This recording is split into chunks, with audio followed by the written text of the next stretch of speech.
শাহবাগ চত্বর থেকে পুরো ঢাকা শহরে আমজনতা,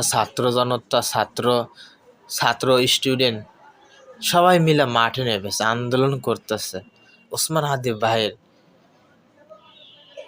তবু ওসমান হাদি ভাই আমাদের মাঝে থেকে চলে গেছে, সে আর আসবে না, সে আর আসবে না। সত্যি হৃদয় বিদারক এক ঘটনা, আমরা ধরে রাখতে পারিনি।